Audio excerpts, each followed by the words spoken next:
사랑하신 성경에 써있네.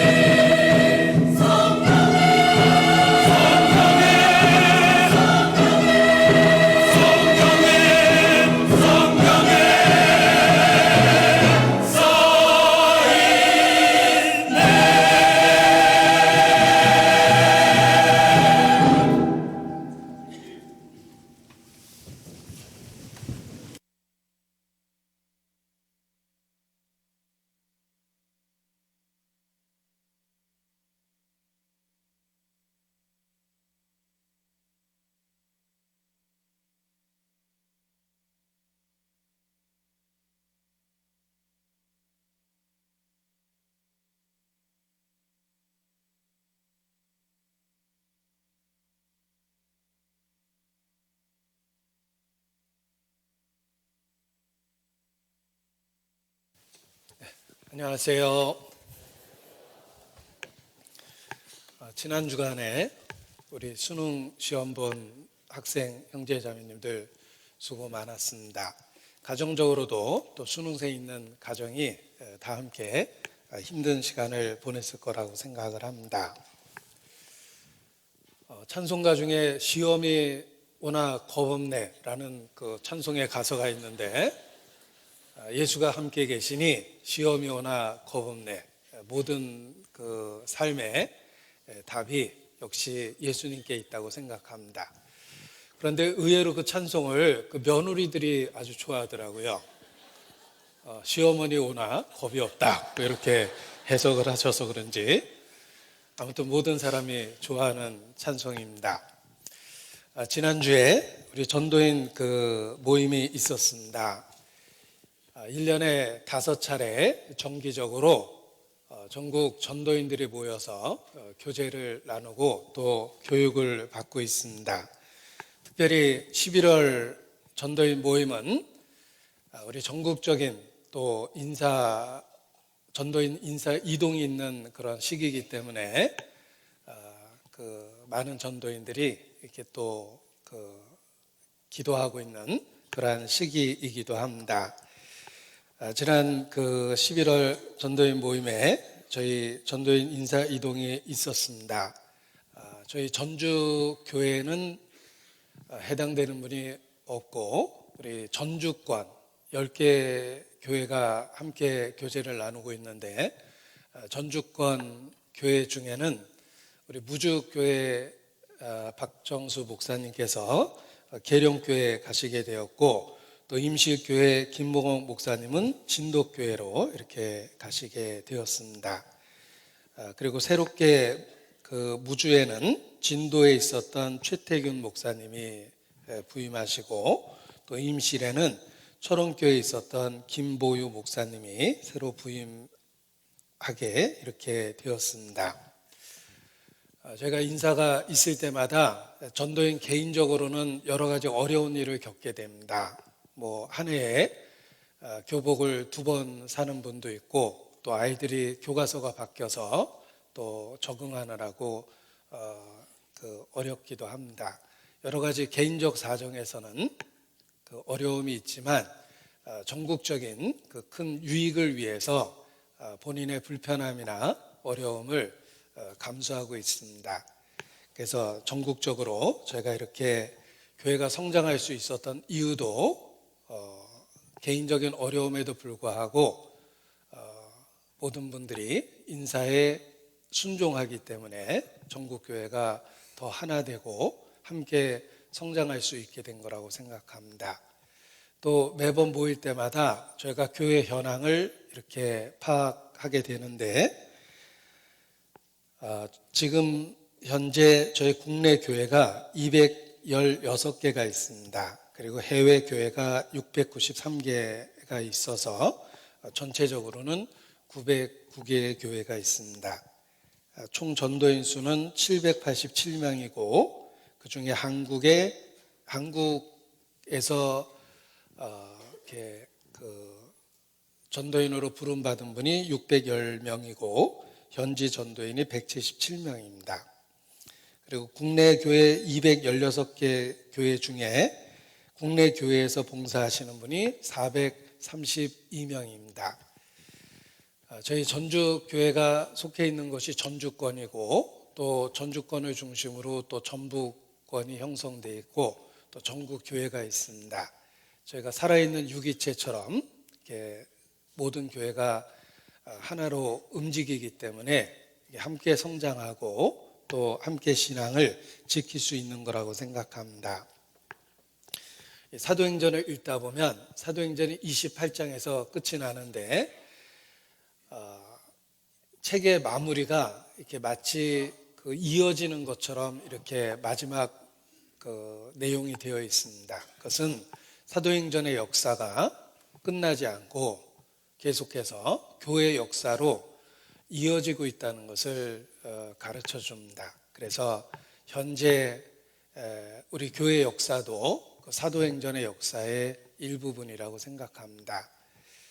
우리가 작게 보면 자기가 봉사하는 그 부서만 보이게 되는데 큰 그림으로 보면 교회 역사가 보이고 또 교회 역사 안에 전국적인 그 교회 전체가 보입니다. 그래서 더 큰 그림이 그려지기 위해서 우리가 개인적인 희생을 감수하고 또 자기에게 맡겨진 일을 다 하는 거라고 생각합니다.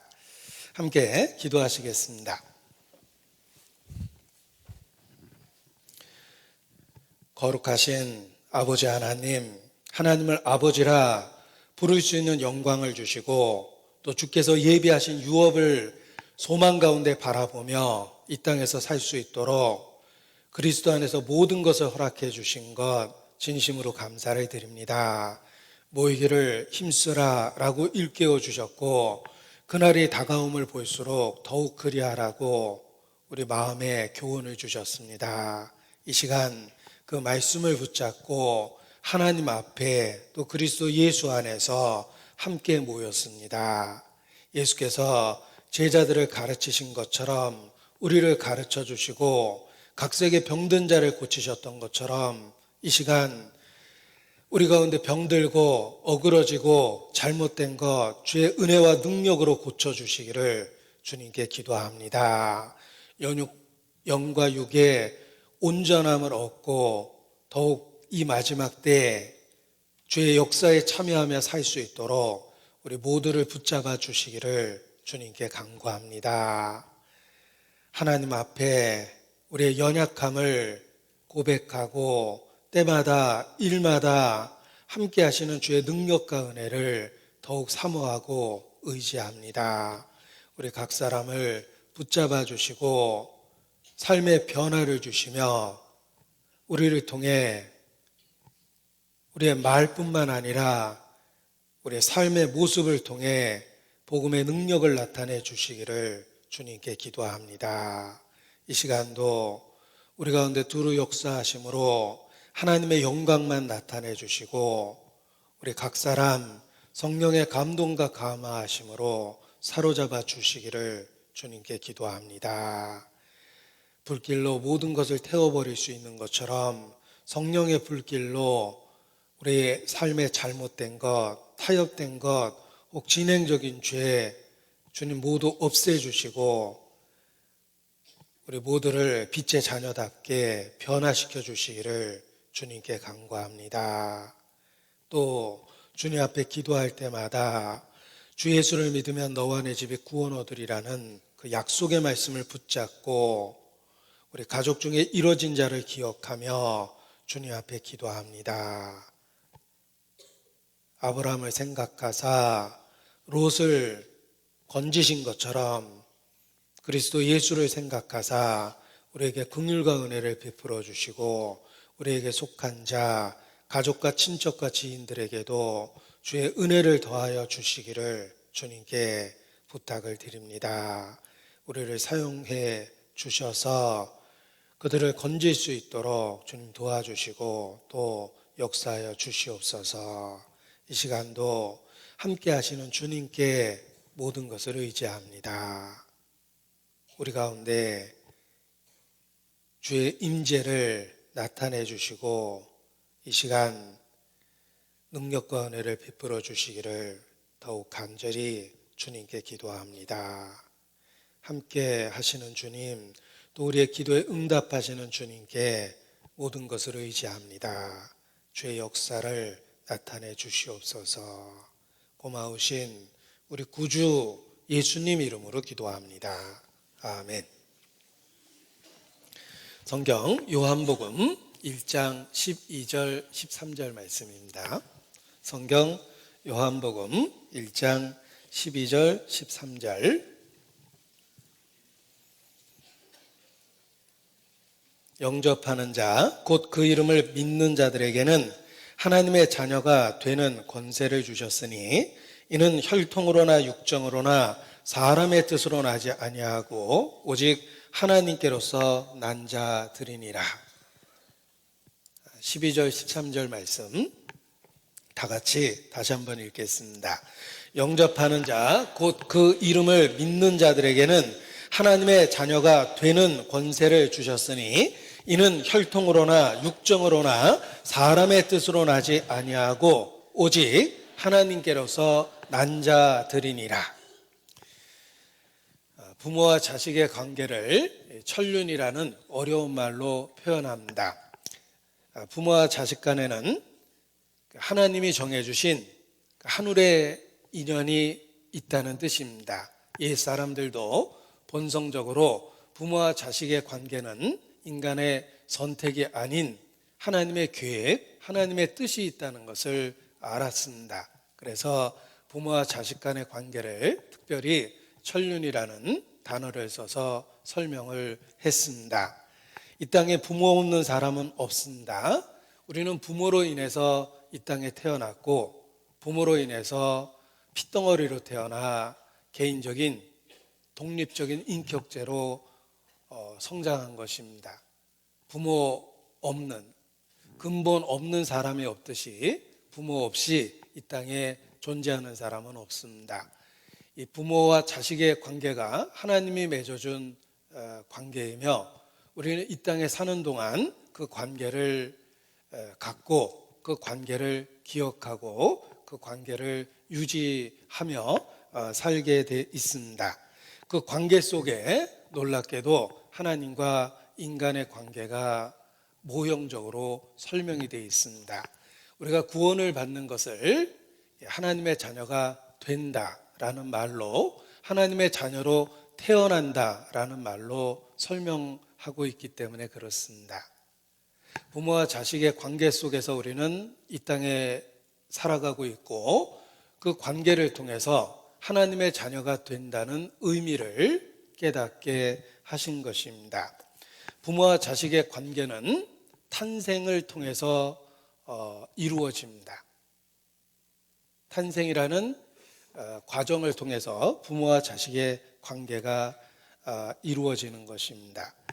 우리가 하나님의 자녀가 되는 것도 그 탄생이라는 과정을 통해서 설명해 주십니다. 그래서 하나님의 자녀가 된다라고 표현할 때 영접하는 자 곧 그 이름을 믿는 자는 하나님의 자녀가 되는 그 권세를 주신다고 했을 때 하나님의 자녀가 된다라는 그 표현을 통해서 구원의 의미를 일깨워 주고 있습니다. 우리는 구원을 받을 때 비로소 하나님의 자녀로 태어나는 것입니다. 어떻게 하나님이 우리를 낳으실까? 성경의 그 방법을 말씀으로 낳으셨다 이렇게 선언하셨습니다. 오늘 본문에 표시하고 야고보서 1장 18절 말씀을 보겠습니다. 야고보서 1장 18절.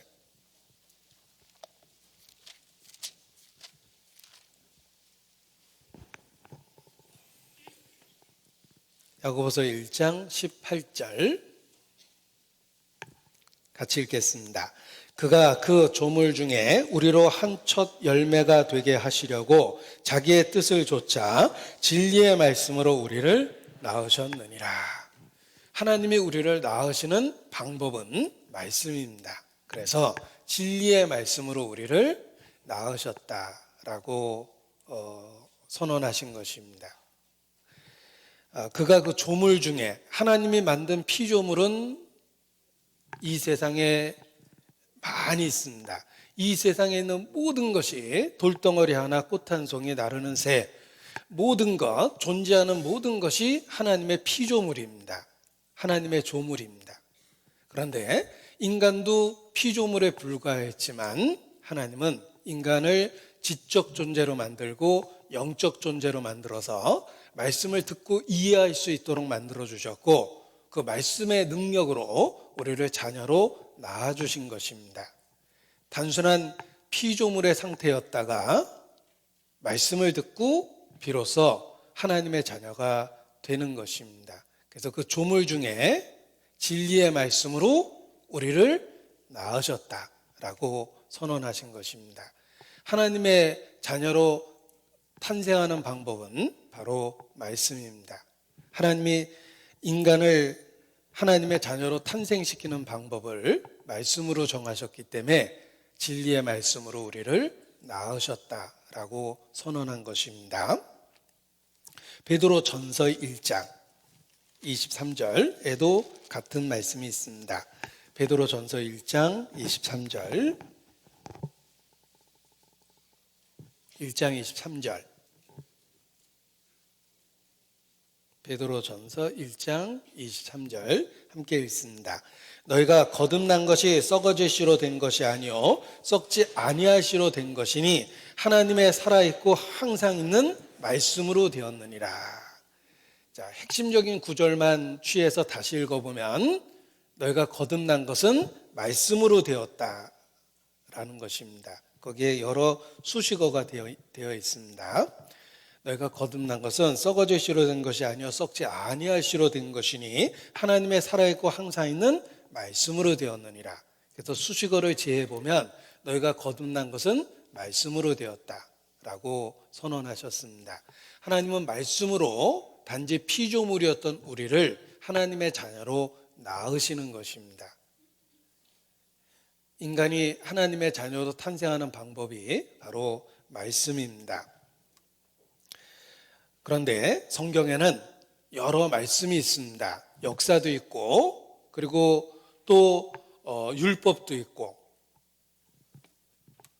또 개인적인 그 삶의 어떤 여정을 표현한 내용도 있고, 그 내용이 다양하고 많이 있는데 어떤 말씀으로 우리를 낳으셨을까? 복음으로 우리를 낳으셨습니다. 성경에는 많은 말씀 중에 구원 얻을 말씀이 있습니다. 그것이 바로 복음입니다. 하나님은 우리를 복음의 말씀으로 낳으신 것입니다. 그래서 24절에 보면 그러므로 모든 육체는 풀과 같고 그 모든 영광이 풀의 꽃과 같으니 풀은 마르고 꽃은 떨어지되 오직 주의 말씀은 세세토록 있도다 하였으니 너희에게 전한 복음이 곧 이 말씀이니라. 사라져가는 것 말고 하나님은 사라지지 않는 자신의 말씀으로 곧 복음으로 우리를 낳으신 것입니다. 그래서 너희에게 전한 복음이 곧 이 말씀이니라. 너희를 거듭나게 한 그 말씀이다. 이렇게 표현하셨습니다. 그래서 고넬료 가정에 도착한 베드로가 구원 얻을 말씀을 그들에게 전했다라고 되어 있는데 바로 복음을 전한 겁니다. 그렇다면 복음은 무엇인가? 복음은 유앙겔리온이라는 헬라어를 번역한 말입니다. 유앙겔리온이라는 헬라어는 기쁜 소식이라는 의미를 담고 있습니다. 그래서 기쁜 소식이라고 쉽게 번역할 수 있고, 또 영어로는 가스펠 또는 의미를 담아서 굿뉴스 이렇게 번역을 합니다. 우리는 굿뉴스, 기쁜 소식을 통해서 구원을 받고 하나님의 자녀가 되는 것입니다. 기쁜 소식은 예수 그리스도와 관계된 소식이 기쁜 소식입니다. 예수, 구원이란 의미를 갖고 있고 그리스도는 구세주라는 의미를 담고 있습니다.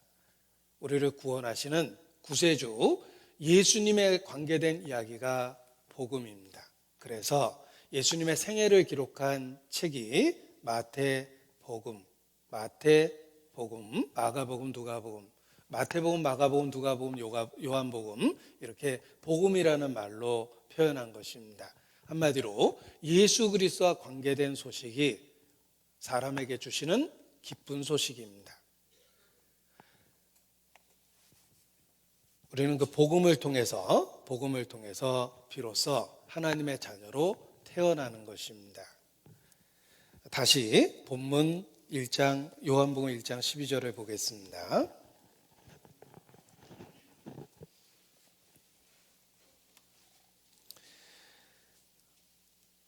자, 12절. 영접하는 자 곧 이름을 믿는 자들에게는 하나님의 자녀가 되는 권세를 주셨다. 하나님의 자녀가 합법적으로 되는 것입니다. 하나님의 자녀가 되는 능력, 하나님의 자녀가 되는 권리, 합법적인 권세를 우리에게 주셨습니다.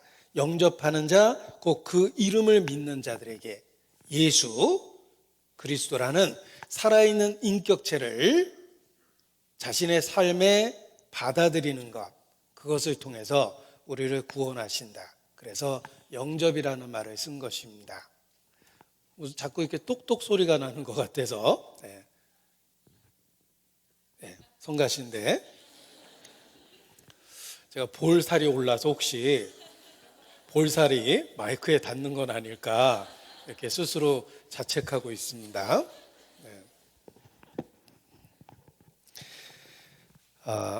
영접한다는 말을 생각해 보십시오. 영접은 살아있는 한 인격체 예수 그리스도입니다.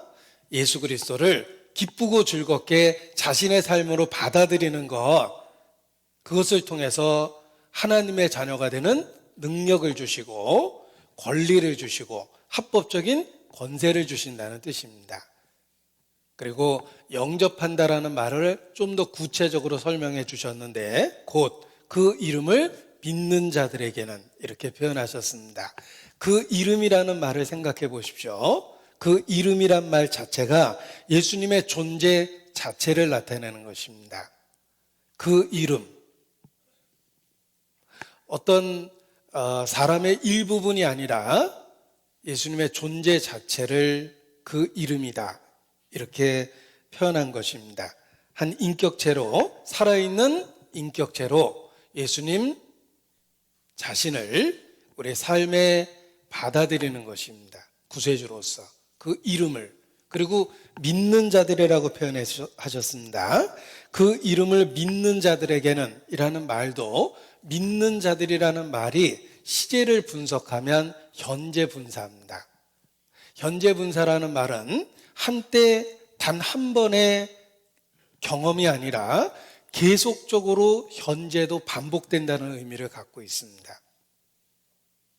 예수님을 믿는다는 말은 단지 한때 단 한 번으로 받아들인다는 의미가 아니라 계속적으로 지속적으로 현재도 받아들이고 있는 상태라는 것입니다. 그래서 쉽게 예를 들 수 있는 상황이 혼인의 관계입니다. 남편으로서 받아들이고 아내들로서 받아들이는 것은 결혼식 날 단 한 번 하고 끝낼 일이 아니라 받아들인 것이 평생 죽기까지 지속된다는 뜻입니다. 결혼식 날 서약하고 받아들였기 때문에 그날 이후로는 내 남편이고 그날 이후로는 내 아내입니다. 단지 서약만 하고 그날 단 하나의 사건으로 끝이 나는 게 아니라 받아들였다는 그 사건이 죽을 때까지 지속된다는 뜻입니다. 믿음이 그렇습니다. 예수님을 믿는다는 것은 일회적 사건이 아니라 받아들임으로 인해서 우리의 삶에 들어오셔서 실질적으로 영향을 끼친다는 뜻입니다. 그래서 그 표현을, 그 이름을 믿는 자들에게 하나님의 자녀가 되는 권세를 주셨으니 이렇게 말씀하신 것입니다. 그 이름은 예수님의 일부분이 아니라 예수님 전체 자체를 가리키며, 믿는다라는 말은 단 한 번의 사건이 아니라 지속적이고 현재적인 의미를 갖고 있는 표현이다 라는 것입니다. 그래서 믿음의 참된 의미를 우리가 말씀을 통해서 깨달을 수 있는 것입니다. 결혼식 날 혼인 서약하고 그날로부터 남처럼 사는 사람은 실질적인 별거 상태며 부부가 아닙니다. 결혼식에 서약을 했기 때문에 그날 이후로 나의 남편이 되었고 나의 아내가 돼서 이 땅에 살아있는 한 그 관계와 사귐을 유지하는 것입니다. 예수님을 믿는다는 의미가 그러합니다. 그래서 마치 단 한 번의 사건이었던 것처럼, 해프닝이었던 것처럼 그렇게 예수님을 믿고 그 이후에 예수님과 아무 상관없이 살면서 자기가 구원을 얻었다고 생각하는 사람은 철저하게, 제가 웬만하면 제스처 안 씁니다. 좀 확실히 깨달으라고 철저하게 잘못된 생각을 가진 것입니다. 예수님이라는 살아있는 인격체를 우리의 삶의 주와 구주로 모시게 된 겁니다. 그래서 하나님의 자녀가 어떻게 됩니까? 우리는 말씀을 듣고 예수님에 대해서 알게 됩니다. 그가 하나님의 아들이며 무슨 일을 하셨는지를 깨닫게 되고 그분을 내 삶의 살아있는 인격체로서 영접하게 된다. 그리고 더 의미 있게 말씀해 주셨는데 그 이름을 믿는 것입니다. 그 이름은 예수님 자신을 나타내며 믿는다라는 말은 지속적이고 계속적인 의미를 갖고 있다는 것입니다. 그래서 그날 이후로 나의 구주로 모시고 섬기고 동행하고 살고 있습니다. 이것이 예수님을 믿는다는 의미입니다. 마치 단 한 번의 해프닝인 것처럼 예수님을 영접하고 그날 내가 예수님 영접해서 구원은 받았는데 생활은 이렇게 하고 있다라는 식의 표현을 쓰는 것은 치명적인 오류를 범하는 겁니다.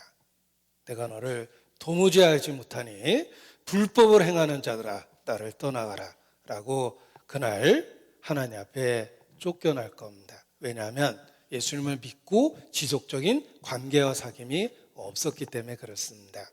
그래서 우리 시대 전도 방법 중에 예수님 영접하실 분 일어나십시오 따라 하시겠습니다 하고 영접 기도를 합니다. 그 영접 기도를 마치고 당신은 예수님을 이제 입으로 영접했으니까 하나님의 자녀가 됐다. 그리고 지 마음대로 살아도 구원은 받았는데 저 사람이 저렇다. 이런 식으로 생각하는 것은 다시 한번 제스처 쳤습니다. 잘못 생각하신 겁니다. 그래서 영접하는 자, 곧 그 이름을 믿는 자들에게는 하나님의 자녀가 되는 권세를 주셨으니 우리는 내 인생에 살아있는 한 인격체를 내 삶에 모시고 사는 그리스도인입니다. 그래서 하나님의 자녀가 된 것입니다. 자, 이 말씀 속에 되는 이라는 의미를 지난번에 강조했습니다. 하나님의 자녀가 되는 권세입니다. 그 전에는 아니었다는 것입니다. 인간은 태생적으로 그저 하나님의 조물입니다. 피조물입니다. 돌, 꽃 한 송이 폈다 사라지는 나르는 새 한 마리 그저 피조물일 뿐입니다. 좀 뛰어난 피조물일 뿐이었죠. 그러나 복음을 받아들이고 예수님을 영접할 때 비로소 하나님의 자녀가 되는 것입니다. 존귀에 처하나 깨닫지 못하면 멸망하는 짐승 같다고 그러셨습니다. 인간은 하나님하고의 관계를 끊으면 그저 조물이 되는 겁니다. 피조물. 그것도 악한 피조물이니 하나님과 원수가 되는 것입니다. 짐승만도 못하게 되는 것입니다. 우리는 태생적으로는 피조물이다. 예수님을 영접할 때 비로소 하나님의 자녀가 되는 능력을 갖게 되고 권리를 갖게 되며 합법적인 권세를 갖게 되는 것입니다.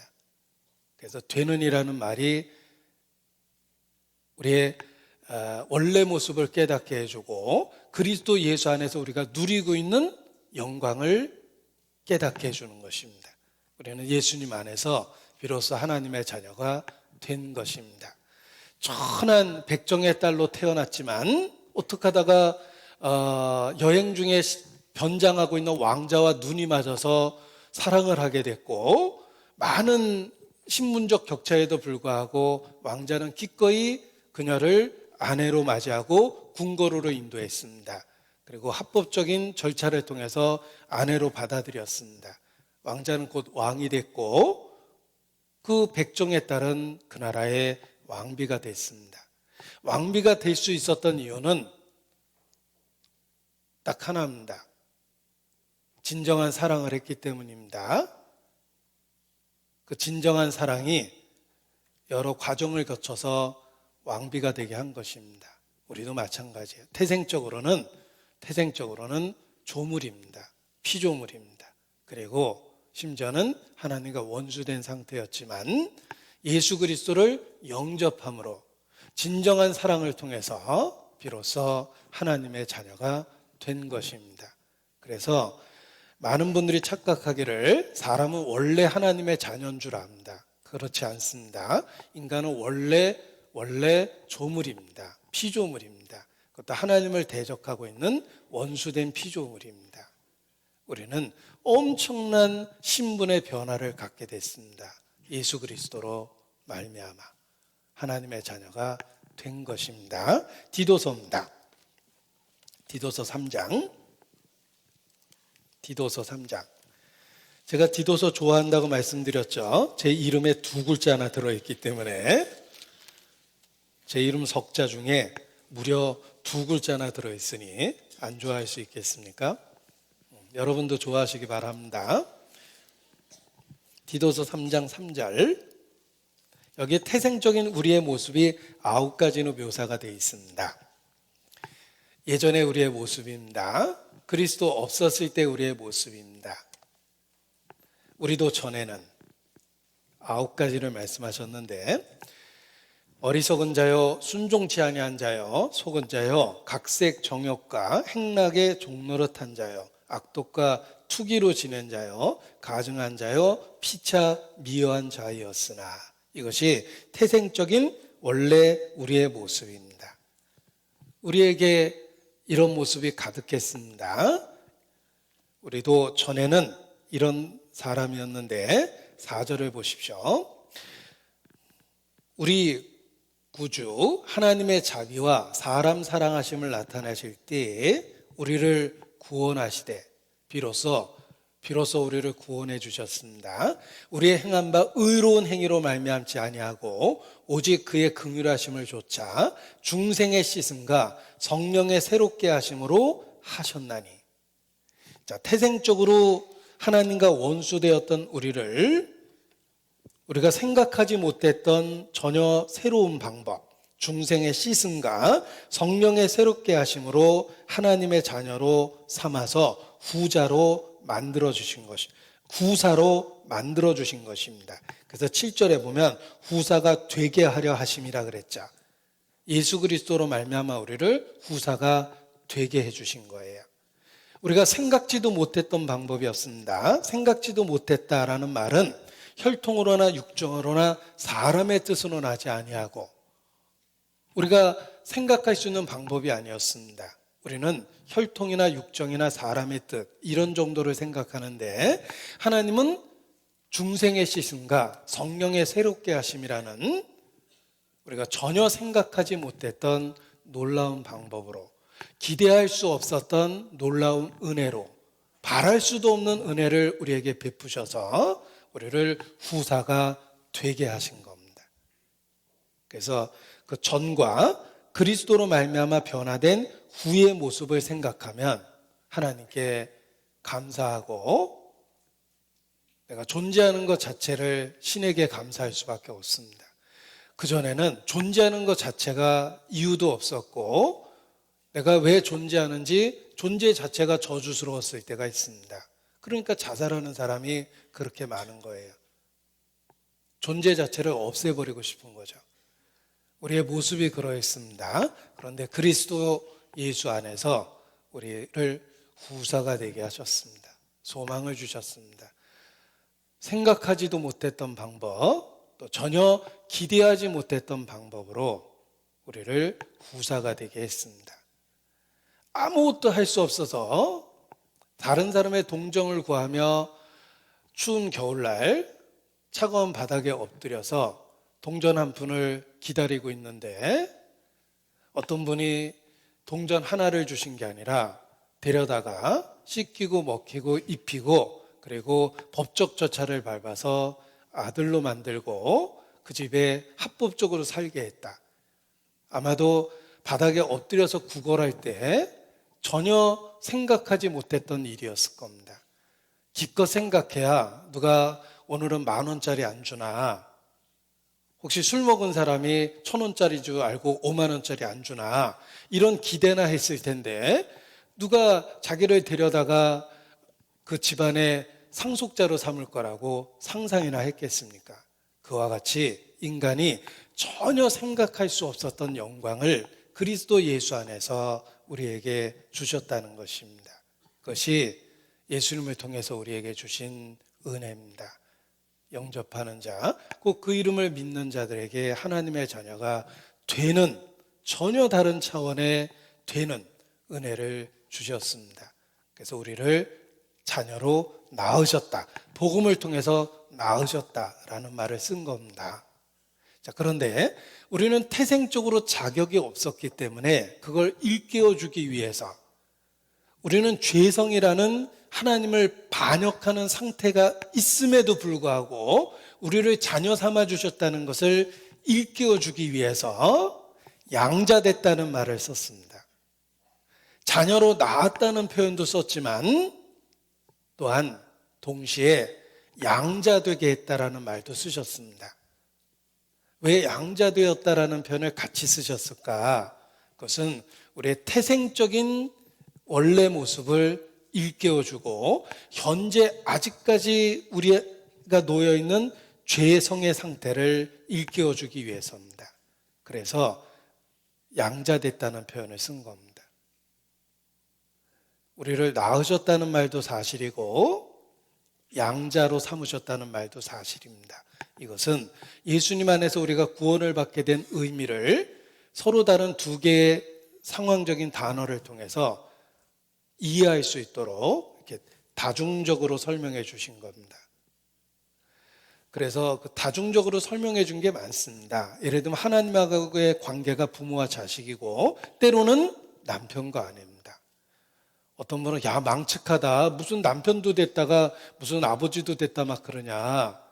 아닙니다. 그 관계를 통해서 하나님하고의 관계의 부분적인 의미를 이해할 수 있도록 비유로 설명해 준 것입니다. 마찬가지입니다. 낳으셨다는 말과 양자됐다는 말을 왜 함께 쓰셨을까? 우리에게 가르쳐 주려고 하는 진리를 이렇게 비유로 설명해 준 겁니다. 그래서 우리는 죄의 종이 된 상태에 그 상태에서 하나님의 자녀로 부름을 받았기 때문에 양자다. 태생적으로는 자격이 없다. 네 자신을 살펴보라. 그런 모습으로 어떻게 하나님의 자녀가 되겠냐. 태생적으로는 불가능한데 하나님이 그리스도 안에서 양자로 법적인 관계로 만들어준 거다. 신분의 변화가 생겼다라는 걸 가르쳐 주려고 양자되었다는 말을 쓰는 겁니다. 그래서 하나님의 자녀로 태어났다는 말도 은혜가 되고 또 우리를 양자 삼으셨다는 말도 동시에 은혜가 되게 하신 것입니다. 갈라디아서 4장 보겠습니다. 갈라디아서 4장.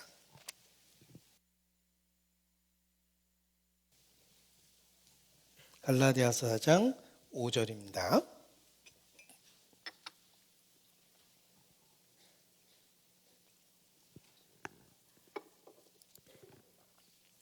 갈라디아서 4장 5절.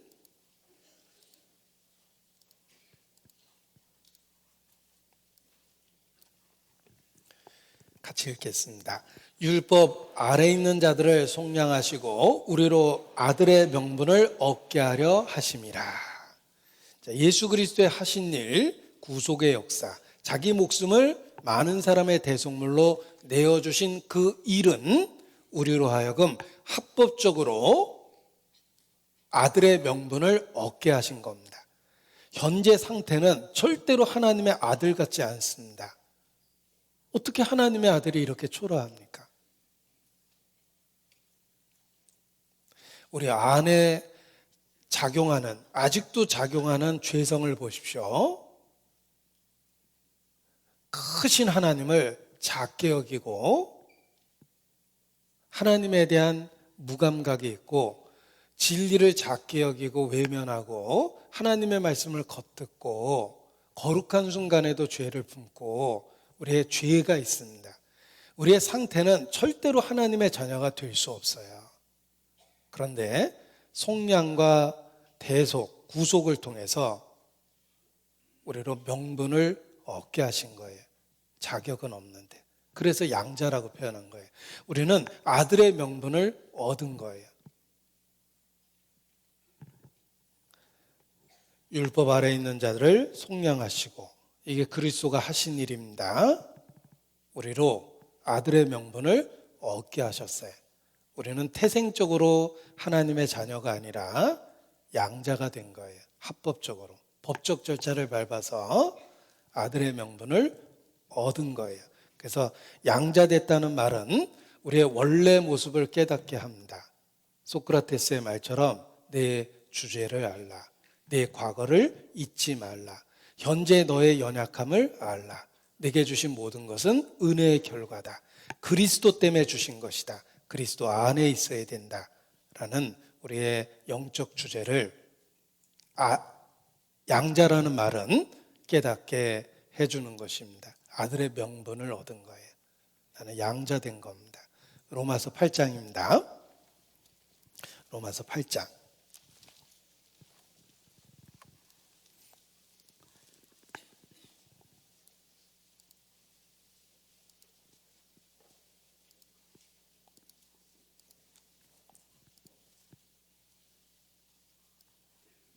8장 14절 15절입니다. 8장 로마서 8장 14절 15절. 제가 전달력을 높여보려고 화면에 말씀을 표시를 했습니다. 14절 15절 같이 읽겠습니다. 무릇 하나님의 영으로 인도함을 받는 그들은 곧 하나님의 아들이라. 너희는 다시 무소하는 종의 영을 받지 아니하였고 양자의 영을 받았으므로 아바 아버지라 부르짖느니라. 우리로 양자의 영을 주셨다. 하나님의 영으로 인도함을 받는다. 하나님의 영이라고 표현했다가 다시 양자의 영이라고 이렇게 표현했고, 또 16절에는 성령이라고 이렇게 표현을 했습니다. 하나님의 영, 양자의 영, 성령 다 같은 표현을 다양하게 표현하신 것은 우리에게 적용되는 의미가 다양하다는 뜻입니다. 우리에게 하나님의 영을 주셨습니다. 그리스도 안에서 주셨습니다. 그리스도의 영을 주셨어요. 양자의 영을 주셨어요. 성령이십니다. 그래서 이런 다양한 표현은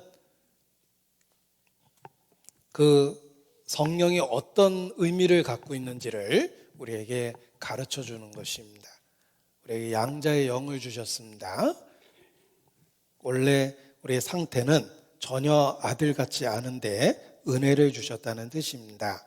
그래서 23절에 그것을 깨닫게 해주십니다. 이뿐 아니라 23절, 8장 23절. 이뿐 아니라 또한 우리 곧 성령의 처음 익은 열매를 받은 우리까지도 속으로 탄식하며 양자될 것 곧 우리 몸의 구속을 기다리느니라. 자, 양자 될 것, 양자로 명분을 얻고 양자로 삼으시고 아바 아버지라 부르짖게 하셨는데 양자 될 거라고 미래형으로 표현했습니다. 왜냐하면 그 양자라는 합법적인 모든 절차가 완전하게 끝나는 때가 주님이 재림하시는 시기이기 때문에 그렇습니다. 몸의 구속이 이루어져야 되거든요. 지금은 법적으로 하나님의 자녀가 됐는데, 양자가 되었는데 우리 상태를 보십시오. 어떻게 이렇게 초라합니까?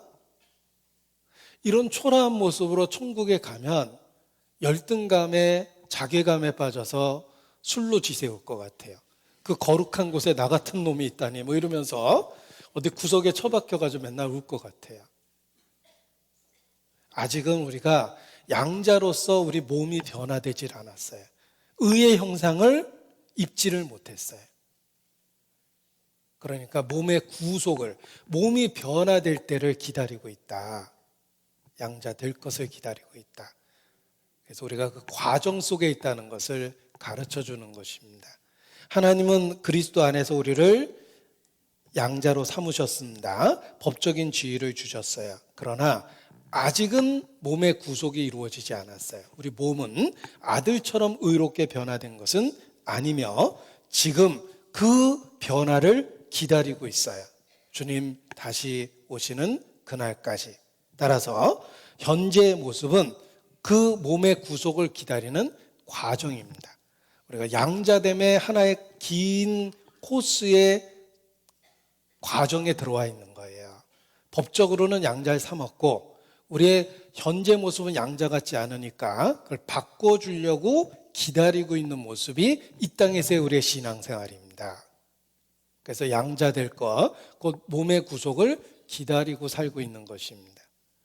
아들로 삼아줬고 계속 그 여러 가지 아들로서의 모습을 만들어주고 있는데 아직은 완전하게 아들처럼 상태가 변하진 않았다는 거예요.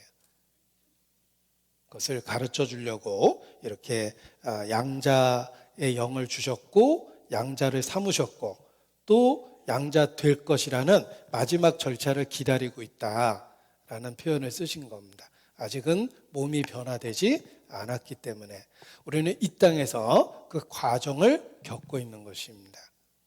그래서 법적인 신분은 하나님의 아들이 합법적으로 되었고 아직 완전하게 변화되진 않았고 그 과정 속에 있다는 뜻입니다.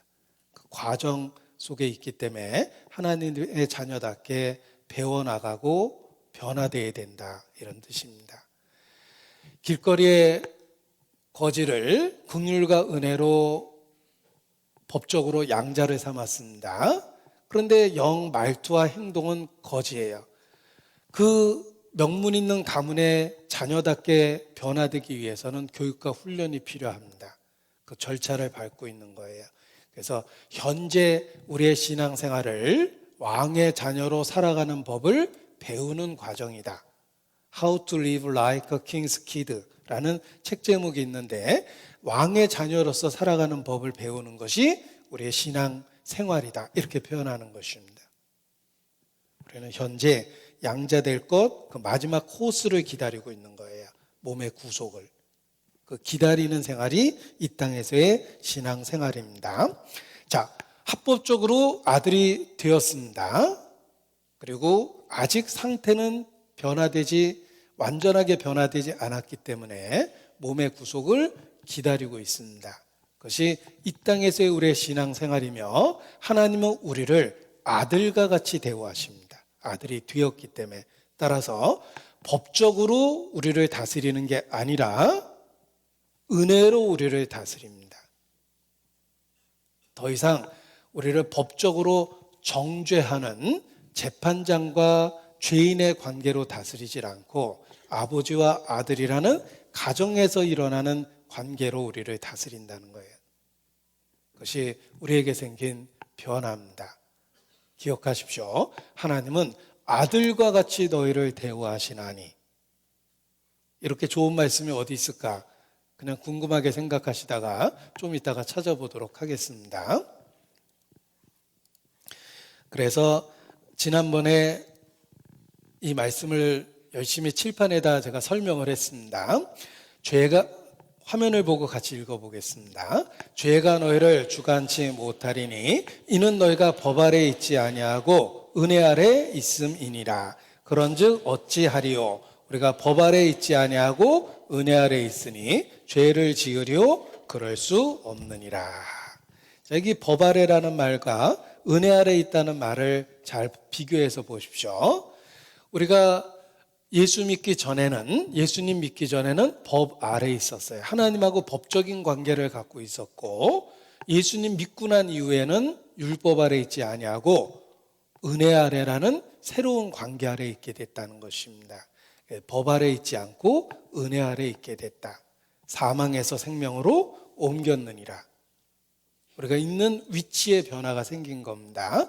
그래서 이것을 설명하기 위해서 그림을 그려봤는데 기억하시는지 모르겠습니다. 자, 하나님은 창조주와 재판자이십니다. 하나님은 율법을 갖고 온 세상을 다스리십니다. 율법을 어기면 법에 의해서 형법 죄 몇 주에 의거하여 징역 몇 년 이런 형벌을 받듯이 법적 선고를 받게 됩니다. 그걸 정죄받는다 그래요. condemn. 법적으로 정죄받는 것입니다. 그런데 예수 그리스도로 말미암아 하나님은 우리의 아버지가 되셨습니다. 아버지는 율법을 갖고 다스리지 않습니다. 율법, 법적 문제는 그리스도가 해결하셨습니다. 그리스도는 십자가의 죽음을 통해서 율법의 마침이 되셨어요. 율법의 완성을 이루시고 율법의 마침이 되셨습니다. 이제 아버지로서 법으로 다스리는 게 아니라 은혜와 진리로 다스립니다. 율법은 모세로 말미암아 온 것이요 은혜와 진리는 예수 그리스도로 말미암아 왔다. 이제 하나님은 예수님 안에서 우리를 은혜와 진리로 다스리며 우리가 혹 범죄하면 정죄하시는 게 아닙니다. 그리스도 예수 안에는 결코 정죄함이 없습니다. 그리스도는 율법의 마침이 되셨기 때문에 그렇습니다. 우리는 더 이상 율법 아래 있지 않습니다. 율법이 우리를 주관하지 못합니다. 이제는 혹 범죄하면 책망하고 징계하십니다. 왜냐하면 아들과 같이 우리를 대우하시기 때문에 그렇습니다. 법적으로 해결하는 것이 아니라는 거예요. 그래서 원래 이쪽 동네에 있었던 우리를 그리스도 예수 안에서 은혜 동네로 옮긴 겁니다. 잘 보면 이쪽이 구약이고 이쪽이 신약입니다. 새 언약입니다. 새 언약. 새 자는 전혀 생각하지 못했던 전혀 다른 차원의 새로운 것이라는 의미를 갖고 있어요. 예수 그리스도를 통해 주시는 건 다 생각하지 못했던 전혀 다른 차원의 것이기 때문에 새 이름, 새 노래, 새 언약을 주신 것입니다. 우리에게 전혀 예측하지 못했던 새로운 걸 주셨어요. 그래서 율법 안에 있던 우리를 은혜와 진리 동네로 옮겨 놓으신 겁니다. 이제 그리스도 안에서 결코 정죄함이 없습니다. 법적 문제가 그리스도의 십자가를 통해서 완전하게 해결이 됐기 때문에 그렇습니다. 이제 우리를 아들과 같이 대우하십니다. 아들과 같이 대우하십니다. 아까 이렇게 좋은 말씀이 어디 있나 그랬는데 히브리서 12장입니다. 찾겠습니다. 히브리서 12장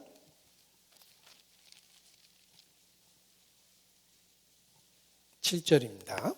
히브리서 12장 7절. 히브리서 12장 7절.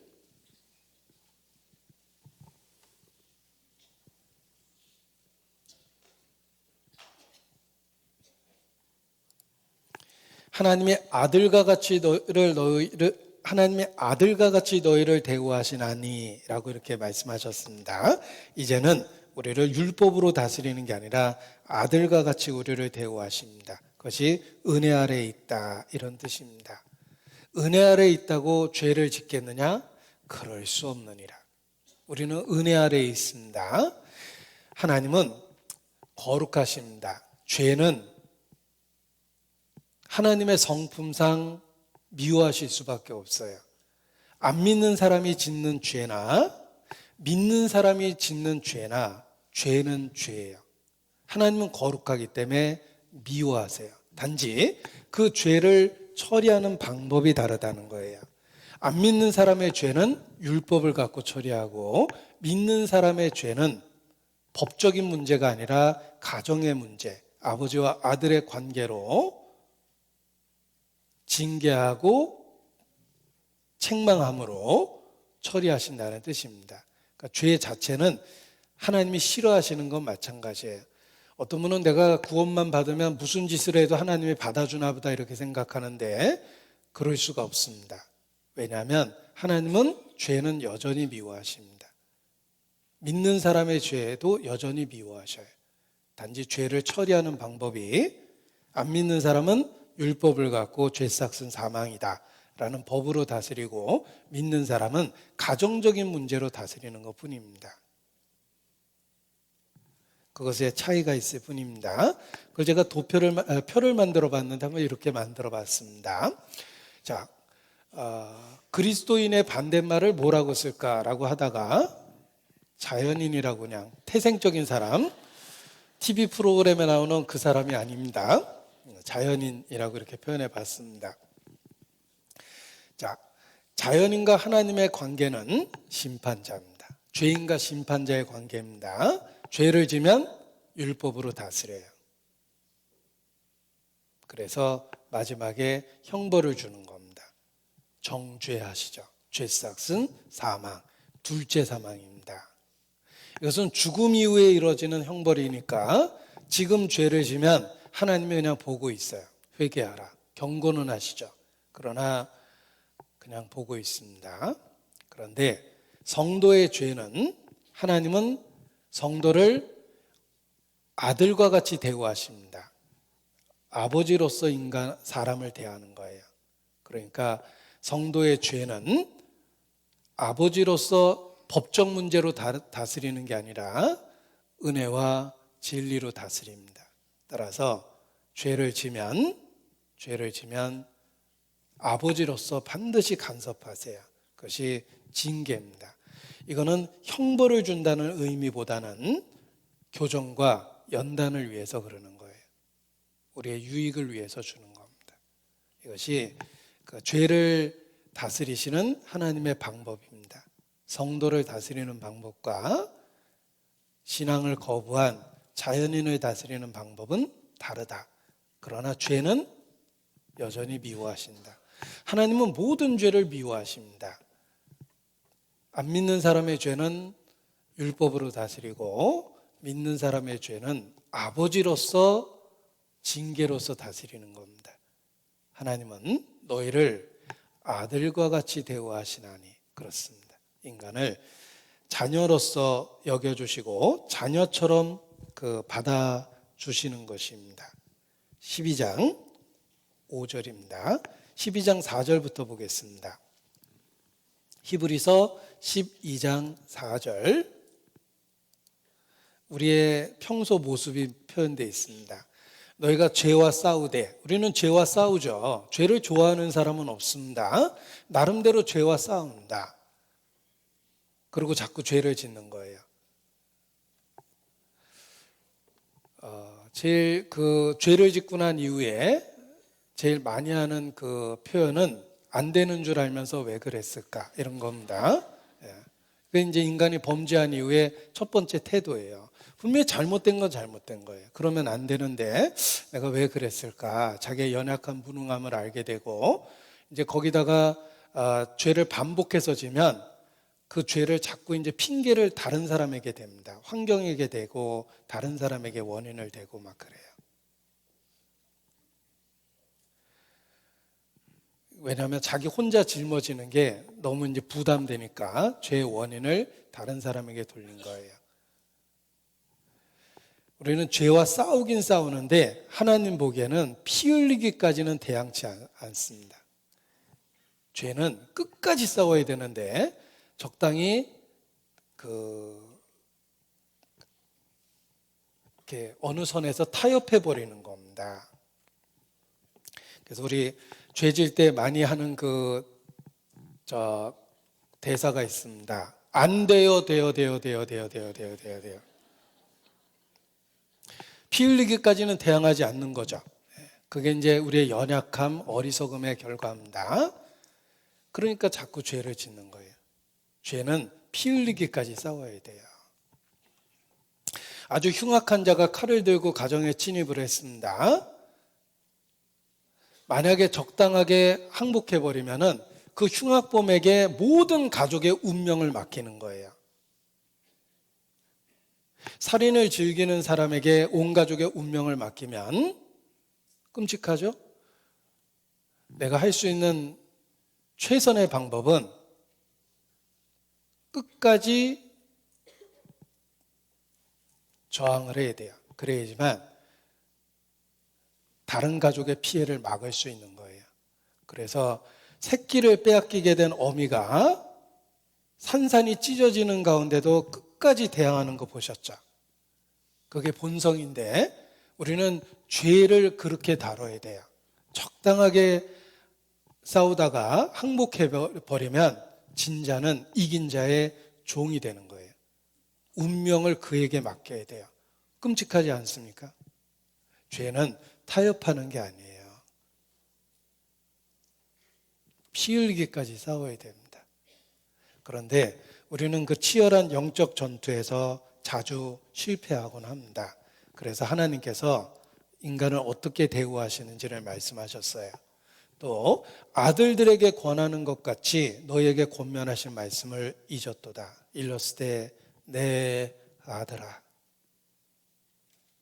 우리 저 화가 나면 이렇게 안 불러요. 야! 이렇게 부르죠. 예. 근데 하나님은 인간을 사랑하는 마음을 품고 인간을 대하시기 때문에 인간이 범죄하는 순간에도 내 아들아. 사랑을 잃지 않습니다. 주의 징계하심을 경히 여기지 말며 그에게 꾸지람을 받을 때 낙심하지 말라. 하나님은 아들과 같이 우리를 대우하시는데 인간의 우리의 죄에 대해서 징계하고 꾸짖으십니다. 꾸지람이라고 되어 있죠? 하나님이 우리의 죄를 어떻게 처리하시냐면 아들과 같이 대우하십니다. 꾸짖고 징계하세요. 내 아들아. 성도의 죄를 다루는 하나님의 방법입니다. 꾸짖고 징계하십니다. 어떻게 징계하실까? 어떻게 징계하실까? 어젯밤에 천둥과 번개가 내 범죄 때문일까? 물론 그럴 수도 있겠지만 하나님이 징계하시는 방법은 천둥과 번개가 아닙니다. 하나님이 어떻게 징계하실까? 시편 89편입니다. 찾아보겠습니다. 히브리서 12장에 표시하고 가겠습니다. 히브리서 12장에 표시하고 시편 사무엘하부터 보겠습니다. 사무엘하 7장 14절 15절을 보시겠습니다. 사무엘하 7장 14절 15절 다윗의 언약, 성도에게 궁극적으로 주신 다윗의 언약입니다. 14절부터 제가 읽어드립니다. 나는 그 아비가 되고 그는 내 아들이 되리니. 자, 그리스도 안에서 우리에게 주시는 약속이죠. 다윗의 언약을 통해서 먼저 주신 것입니다. 나는 그 아비가 되고 그는 내 아들이 되리니 저가 만일 죄를 범하면, 자, 여기 답이 있죠. 우리가 하나님의 자녀가 됐는데 그럼에도 불구하고 죄와 싸우되 피 흘리도록 싸우지 않다가 죄를 범할 때가 있어요. 저가 만일 죄를 범하면 여기 말씀하십니다. 내가 사람 막대기와 인생 채찍으로 징계하려니와 내가 내 앞에서 패한 사울에게서 그 은총을 빼앗은 것과 같이 그에게서는 빼앗지 아니하리라. 사울처럼 너를 대하지는 않겠다. 그를 버렸던 것처럼 버리지는 않겠다. 죄를 진다고 사울을 버렸던 것처럼 버리지는 않겠다. 그러나 아들과 같이 대우하겠다. 어떻게 대우하시냐면 사람 막대기와 인생 채찍으로 징계하십니다. 하나님이 어떻게 우리를 징계하시냐면 사람 막대기와 인생 채찍입니다. 사람 막대기. 우리는 결코 홀로 살지 않습니다. 인간 관계 속에서 삽니다. 내게는 소중한 사람들이 있어요. 그 사랑하는 사람들이 있습니다. 하나님은 내가 본성적으로 사랑할 수밖에 없는 관계를 주셨어요. 여인이 어찌 그 젖먹이 자식을 잊겠느냐. 내가 태생적으로 사랑할 수밖에 없는 존재들이 있어요. 자식, 형제, 가족, 나에게 소중한 친구들, 내 삶에 많은 시간을 함께했던 소중한 사람들. 나는 사람 속에서 산다. 하나님의 징계는 그 사람과 관계돼서 주세요. 그래서 때로는 내 소중한 사람에게 사건과 불행이 생기거나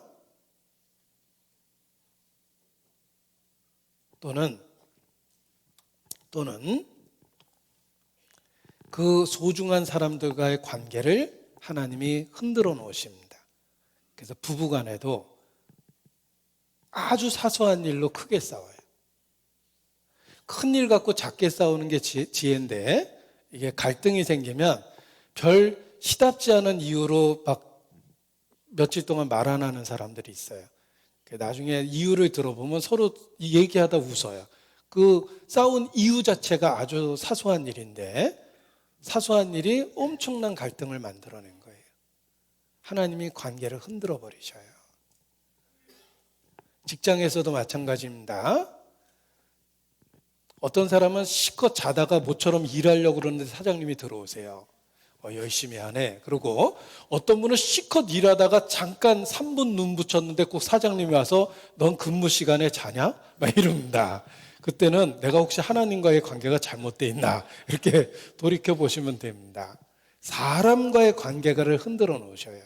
사람의 행위가 여호와를 기쁘시게 하면 원수라도 화목하게 하십니다. 그래서 하나님께 순종했던 시절은 주변에 있는 나라와 평화했고 하나님 앞에 죄를 짓고 있는 시절에는 주변 나라와 항상 끊임없이 전쟁을 했습니다. 하나님은 인간관계로 삶을 흔들어 놓으시는 거예요. 그래서 가장 사랑했던 사람에게 상처받고 배반받고 가장 사랑하는 사람을 잃어버리고 다윗의 범죄는 그 사이에 낳은 아이가 죽게 되는 결과를 만듭니다. 아이가 무슨 죄가 있습니까?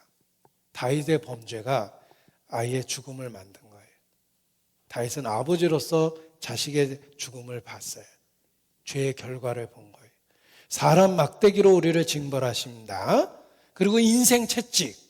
우리는 살면서 끊임없이 갖고 있는 문제가 있어요. 일단은 이 연약한 육체를 갖고 있습니다. 늙고 병들고 있죠. 우리는 늙고 병드는 그 과정 속에서 죄에 대한 징벌을 받습니다. 그리고 어느 누구도 얼굴에 땀이 흘러야지 식물을 먹을 수밖에 없어요. 돈이 있으면 돈을 지켜야 되고 돈이 없으면 돈을 벌어야 돼요. 이래저래 경제적인 스트레스를 받고 있어요.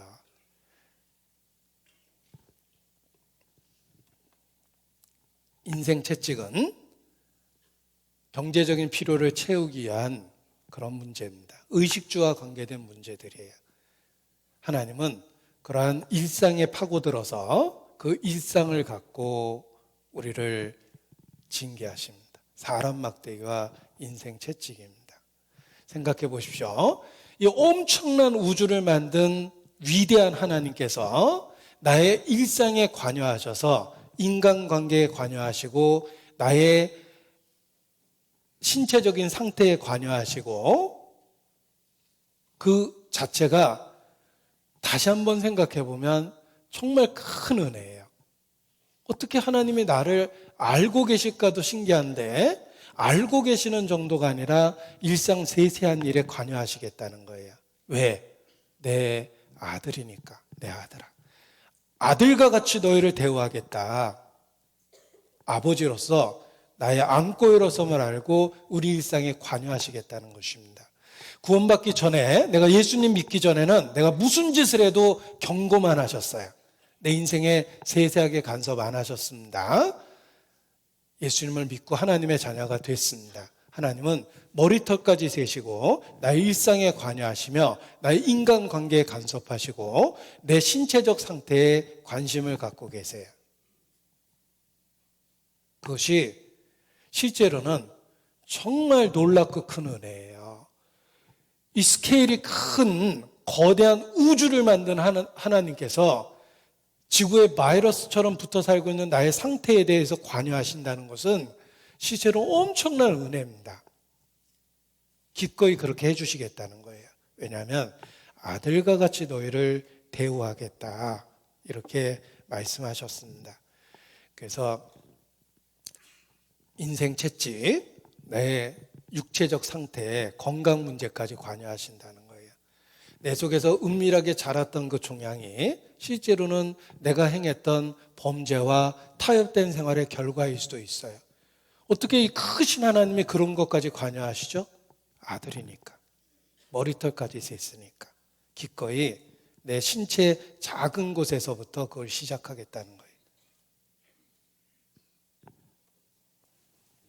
욥기 33장 찾겠습니다. 욥기 33장입니다. 욥기 33장 19절입니다.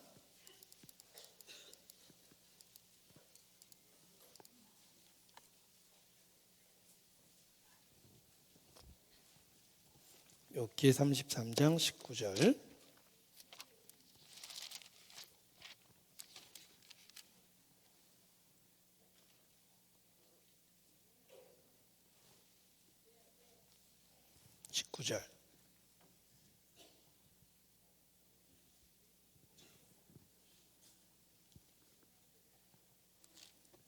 욥기 33장 19절입니다. 제가 읽어드리겠습니다.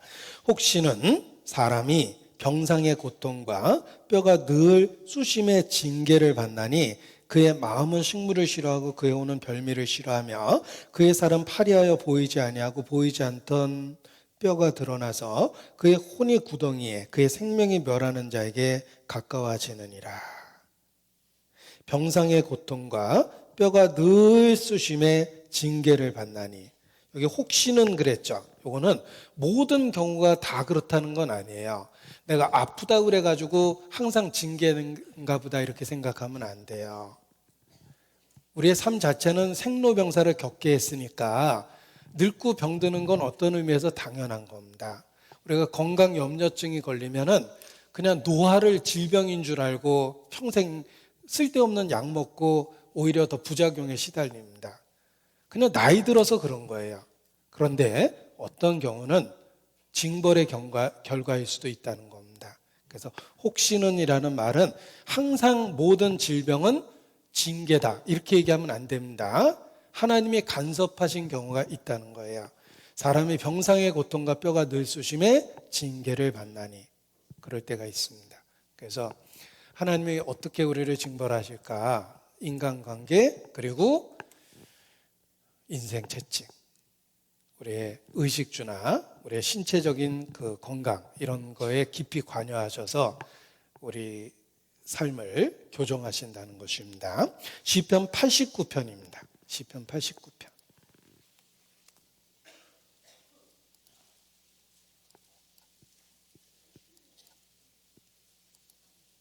시편 89편 30절. 89편 30절. 만일 그 자손이 내 법을 버리며 내 규례대로 행치 아니하며 내 율례를 파하며 내 계명을 지키지 아니하면. 자, 하나님의 자녀가 죄를 지면 어떻게 될까? 32절 33절 같이 읽겠습니다. 내가 지팡이로 저희 범과를 다스리며 채찍으로 저희 죄악을 징책하리로다. 그러나 나의 인자함을 그에게서 다 거두지 아니하며 나의 성실함도 패하지 아니하며 내 언약을 파하지 아니하며 내 입술에서 낸 것도 변치 아니하리로다. 자, 하나님은 우리의 죄에 대해서 지팡이로 범과를 다스리며 채찍으로 저희 죄악을 징책할 거라고 말씀하셨습니다. 지팡이와 채찍으로 우리를 징계하십니다. 영어 단어의 지팡이가 케인입니다. 그런데 그 지팡이라는 케인이라는 말이 우리말에 그 회초리라는 말을 쓰는데, 회초리라는 말을 케인이라고 그래요. 그러니까 아이를 이렇게 교정하기 위해서 때리는 거. 여기 지팡이라는 말이 케인인데, 이게 영어로도 케인이라는 말이 아이를 회초리할 때 케인이라는 말을 동사로 쓰기도 합니다. 이제 그 성경의 표현이 그대로 영어 단어가 됐기 때문에 그렇습니다. 하나님은 지팡이와 채찍으로 우리를 징벌하십니다. 중요한 건 중요한 건 그러나 이렇게 말씀하셨어요. 징계는 하지만 나의 인자함을 그에게서 다 거두지 아니하며 나의 성실함도 패하지 아니하며 내 언약을 파하지 아니하며 내 입술에서 낸 것도 변치 아니하리로다. 여기 4번이나 비슷한 말을 반복했죠. 징계를 받을 때 기억해야 될 것은 그렇다고 너를 버리진 않겠다는 거예요. 내 인자함을 그에게서 다 거두지 않겠다. 나의 성실함도 패하지 아니하겠다. 내 언약을 파하지 않는다. 내 입술에서 낸 거 변하지 않는다. 버리진 않겠다. 이는 노아의 홍수에 비하리로다. 내가 다시는 노아의 홍수로 땅에 범람치 않게 하리라 맹세한 것과 같이 내가 다시는 너를 노하지 아니하며 다시는 너를 책망하지 아니하기로 맹세하였노니. 노아 시대에 비유된 것처럼 다시는 땅은 전체를 휩쓸 만한 홍수는 없을 거라고 그러셨습니다. 부분적인 홍수가 있는 거지 땅 전체를 쓸어버리진 않겠다고 그러셨어요. 마찬가지입니다. 그리스도 안에서 우리에게 약속해 주셨습니다. 하나님은 아들과 같이 우리를 대우하시며 반드시 징계하십니다. 사람 막대기와 인생 채찍으로 징계하십니다. 그러나 기억할 것은 우리를 버리지는 않는다는 거예요. 그것이 하나님의 양자된 이후에 생기는 변화입니다. 히브리서 12장 다시 돌아가서 보겠습니다. 히브리서 12장입니다.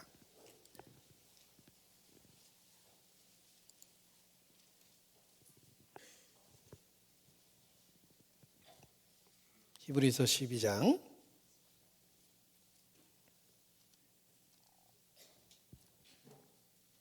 8절입니다. 징계는 다 받는 것이거늘 징계는 다 받는 것이거늘 예외가 없습니다. 너에게 없으면 이건 좋아할 이야기가 아닙니다. 너에게 없으면 사생자요 참 아들이 아니니라. 자, 완전한 사람은 없습니다. 징계가 없는 사람은 없습니다. 크고 작은 경중의 차이가 있습니다. 징계가 없으면 좋아할 이야기가 아니에요. 하나님과 아무 상관이 없기 때문에 하나님도 관여 안 하시는 겁니다. 그저 경고만 하죠. 회개하라. 돌이키라. 징계가 없으면 사생자요 참 아들이 아니니라. 따라서 내가 정말 구원받은 이후에 나에게 무엇이 달라졌을까? 하나님은 내 인생 깊숙이 관여하시고 나의 작은 일에 하나님이 관여하십니다. 그게 달라지는 거예요. 새가 날개가 달려있는 건 축복입니다. 다른 짐승이 땅에서 4발로 기어다닐 때 새는 날개로 하늘을 날아다닙니다. 대단한 특혜를 받았죠? 그런데 그 날개는 땅에서는 아주 성가셔요. 새가 땅에서 걸어 다닐 때는 날개 때문에 절대 품위 있게 못 걸어요. 4발 달린 짐승은 아주 폼 있게 걷는데 새가 땅에서 걸어 다닐 때는 날개 때문에 균형이 안 맞아서 막 이러고 다닙니다. 날개는 땅에서는 아주 성가셔요. 우리의 구원이 그렇습니다. 우리의 구원은 죄를 짓는 이 세상에서는 아주 불편해요. 그래서 남들은 쉽게 하는 그런 타협을 그리스도에는 감히 할 수가 없어요. 남들은 잘도 하더만 그리스도에는 그렇게 안 돼요. 회사에서 공금을 써도 잔돈 하나하나 다 챙기게 돼 있어요. 내가 출장비로 택시 타고 가라고 해서 돈을 받았는데 어떡하다가 버스를 탔거든요. 원래 택시 타라고 준 거니까 사실 써도 되는데 그것도 마음에 그렇게 걸립니다. 아주 사소한 일이 걸려요. 남들은 뒤에서 뒷얘기도 많이 하건만 뒷얘기하면 마음에 걸립니다. 호칭 한번 잘못 써도 마음에 너무 걸려요. 성도가 이 땅에서 주님과 동행하는 것은 귀찮은 일이 참 많아요. 죄를 지을 때. 죄를 짓는 상황 속에서는 참 귀찮아요. 그러나 그 날개는 성갓이라고 준 게 아닙니다. 날아오르라는 은혜를 준 거예요. 성도에게 준 선한 양심은 잘 사용하면 이 세상에서 날아다닐 수 있어요. 전혀 다른 삶을 살게 해줍니다.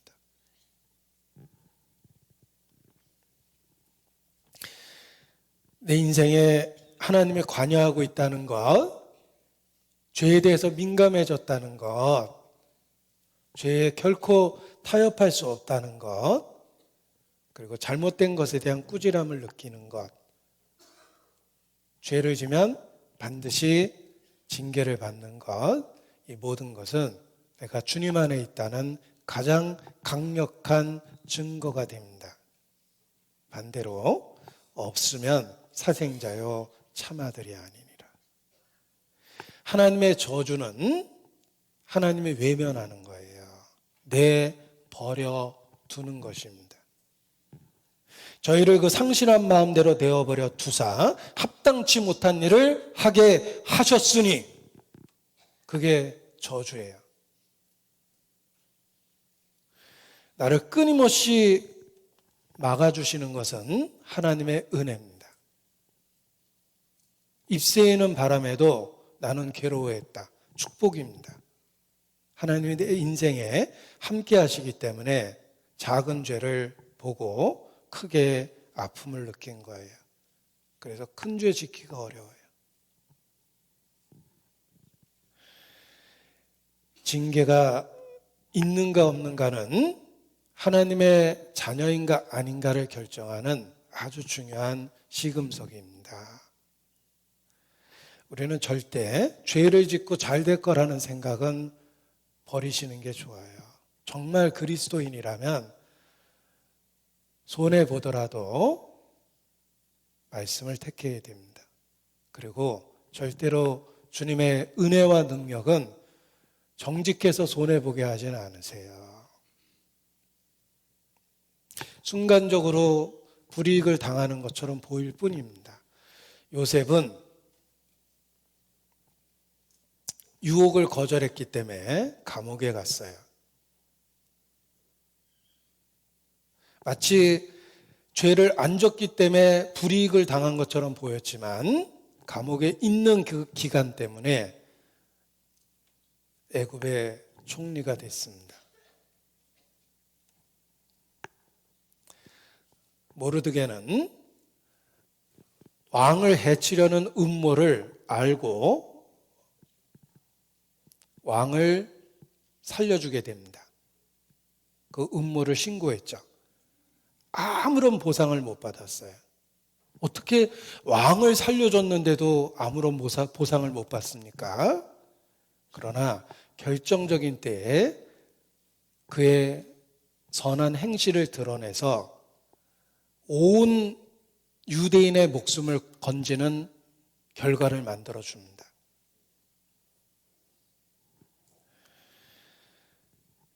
이 땅에서의 성도의 삶이 그렇습니다. 우리가 타협하지 않아서 불이익을 당하는 것처럼 보이는 건 바로 그때만 그렇게 보였던 거예요. 주님은 내 인생에 관여하고 계시기 때문에 반드시 합력해서 선이 되게 하십니다. 그래서 징계 여부는 내가 그리스도인인지 아닌지 알 수 있는 사실 확인해 볼 방법 중에 하나라는 것입니다. 그래서 반복되는 범죄에도 아무런 일이 없고 아무런 가책도 없고 하다면 하나님이 그냥 두신 거예요. 상실한 마음대로 내어 버려 두신 겁니다. 왜냐하면 하나님 자녀가 아니기 때문에 그렇습니다. 그러나 하나님은 내게서 눈을 돌리지 않습니다. 나의 침 삼킬 동안도 나를 놓지 아니하십니다. 나의 안고 일어섬을 하시며 나의 머리카락까지 다 세십니다. 하나님 앞에 성도의 은밀한 죄는 없습니다. 다 보시고 스스로 돌이키를 참고 기회를 주시고 있을 뿐입니다. 돌이키지 않으면 징계가 있습니다. 이 징계에는 단계와 정도가 있습니다. 하나님이 즉각적으로 반응하는 건 아니에요. 우리가 자식을 키워도 내가 아이의 잘못한 걸 분명히 알았지만 지금 드러내면 오히려 반대되는 결과가 많이 생길까 봐 내가 참고 아무 일 없었던 것처럼 여전히 따뜻한 표정으로 아이를 보고 웃고 안아주고 웃으면서 얘기합니다. 그 죄를 알고 있지만, 그리고 정말 결정적인 때에 그 아이에게 정색을 하고 죄에 대해서 이야기합니다. 우리가 자녀를 키워도 그런 지혜가 있습니다. 하물며 하나님께서는 우리의 모든 범죄에 대해서 즉각적인 반응을 하시는 건 아닙니다. 다윗이 우리아의 아내 밧세바를 취했을 때 아이가 출산될 때까지 그냥 두셨어요. 그 일이 있고 출산까지 적어도 10개월은 지났을 겁니다. 하나님은 그냥 보고 있었어요. 스스로 돌이킬 충분한 기회를 주고 죄를 덮어뒀을 때 어떤 아픔이 있는지를 스스로 느끼게 했어요. 그리고 그 자신이 하나님 앞에 얼마나 형편없는 상태인지를 깨달을 만큼 그냥 두셨어요. 그리고 결정적인 때에 나단 선지자를 보내서 죄를 드러내셨습니다. 하나님은 죄를 치리하는 방법이 다양하고 단계가 있고 정도가 있다는 것입니다. 그래서 우리의 징계에도 꾸지람에도 하나님이 처리하시는 시기가 있고 단계가 있고 정도가 있다라는 걸 기억할 필요가 있습니다. 고린도전서 11장입니다. 고린도전서 11장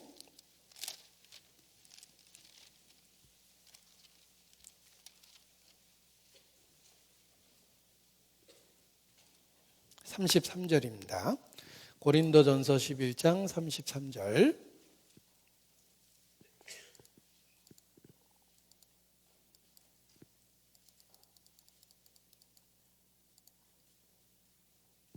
고린도전서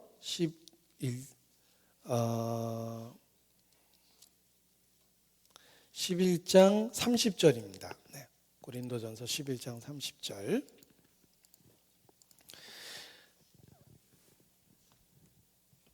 32절까지 우리 같이 읽겠습니다. 이러므로 너희 중에 약한 자와 병든 자가 많고 잠자는 자도 적지 아니하니 우리가 우리를 살폈으면 판단을 받지 아니하려니와 우리가 판단을 받는 것은 주께 징계를 받는 것이니 이는 우리로 세상과 함께 죄의 정함을 받지 않게 하려 하심이라. 자, 너희 중에 약한 자와 병든 자가 많고 잠자는 자도 적지 아니하니. 자, 고린도 교회에는 미성숙한 교회였습니다. 그들 삶 속에 죄가 있었습니다. 그래서 약한 자도 있고 병든 자도 있고 심지어는 잠자던 자도 있었어요. 잠자는 자는 이미 죽은 사람들입니다. 하나님은 징계하실 때 단계와 정도가 있어요. 그저 약하게 하고 병들게 하는 단계가 있고 너무 큰 죄를 지면 데려가십니다. 그래서 잠자는 자가 많았던 거예요. 우리의 죄에 대해서도 그렇습니다. 하나님은 우리의 죄에 대해서 단계가 있고 정도가 있어요. 때로는 약하게 합니다. 때로는 병들게 합니다. 때로는 데려가셔요. 따라서 우리가 하나님께 징계를 받을 때는 가장 첫 번째 단계에서 하나님께 돌이키는 게 최선의 방법입니다. 우리가 우리 죄를 자백하면 저는 미쁘시고 의로우사 우리 죄를 사하시며 우리를 모든 불의에서 깨끗게 하실 것이요. 죄는 타협하면 안 돼요. 자백해야 돼요. 인정하고 하나님 앞에 고백해야 됩니다. 처음 징계를 받을 때 그때 돌이키는 것이 우리가 할 수 있는 최선입니다. 죄를 짓고 죄를 변명해서 더 큰 죄를 짓고 죄를 감추려고 또 다른 죄를 짓고, 이것은 어리석은 것입니다. 다윗이 그랬어요. 처음에는 목욕하는 여자를 봤고, 두 번째는 데려왔고, 세 번째는 동침했고, 네 번째는 남편을 죽였어요. 다섯 번째는 아무 일도 없었던 것처럼 위선의 죄를 짓기 시작했어요. 그 상태에서 아무 일도 없었던 것처럼 백성들 앞에서 하나님을 얘기하고 하나님을 찬양하고 그랬겠죠? 그러면서 1년이 지나고 드디어 나단 선지자가 나타난 겁니다. 죄는 인식하는 순간에 자백하는 게 최선입니다. 징계는 첫 번째 받을 때 자백하고 돌이키는 게 최선입니다. 그래서 처음 징계를 받을 때 돌이키는 것이 우리의 최선이라는 것을 기억하는 것이 필요합니다. 이사야서 1장입니다. 이사야서 1장.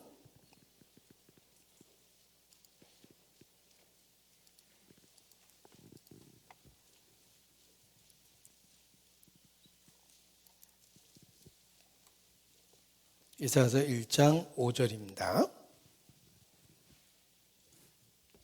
이사야서 1장 5절. 너희가 어찌하여 매를 더 맞으려고 더욱 패역하느냐. 어찌하여 매를 더 맞으려고. 우리가 하나님이 첫 번째 매를 들었을 때 죄를 자백하고 인정하고 돌이키는 게 최선이라는 거예요. 버텨봤자 매를 더 맞게 됩니다. 그래서 죄는 타협하거나 숨기려고 하면 안 된다. 자백하고 돌이켜야 됩니다. 그래서 죄를 반복해서 지으면서 인간의 어리석음은 죄를 타협한다라는 거예요. 그걸 당연시 여기고 어쩔 수 없다고 여기고 핑계를 대고 다른 사람에게 원인을 돌리고 그러면 안 됩니다. 첫 번째부터 죄는 발견하는 즉시 자백하고 하나님의 은혜의 보좌 앞에 갖다 놔야 돼요. 그것이 우리가 할 수 있는 최선의 선택입니다. 징계에는 정도가 있고 단계가 있기 때문에 첫 번째에서 돌이키는 것이 두 번째 매를 안 맞는 방법이라는 거예요. 전도서 10장 5절입니다. 찾겠습니다. 전도서 10장 5절. 전도서 10장 5절입니다.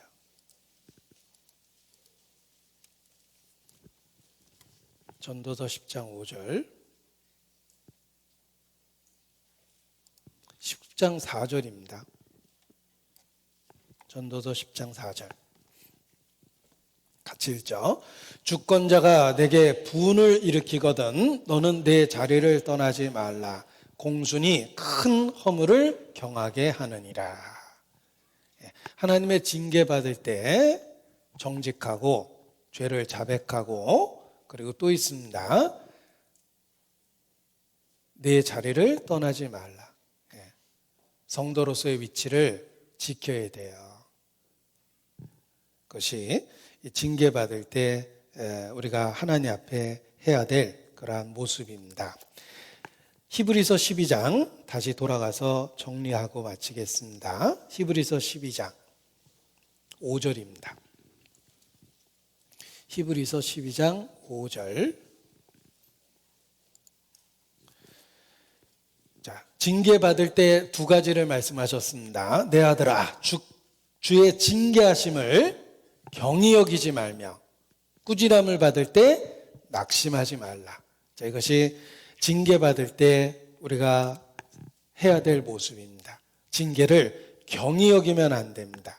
하나님의 징계를 업신여기면 더 큰 매를 맞게 됩니다.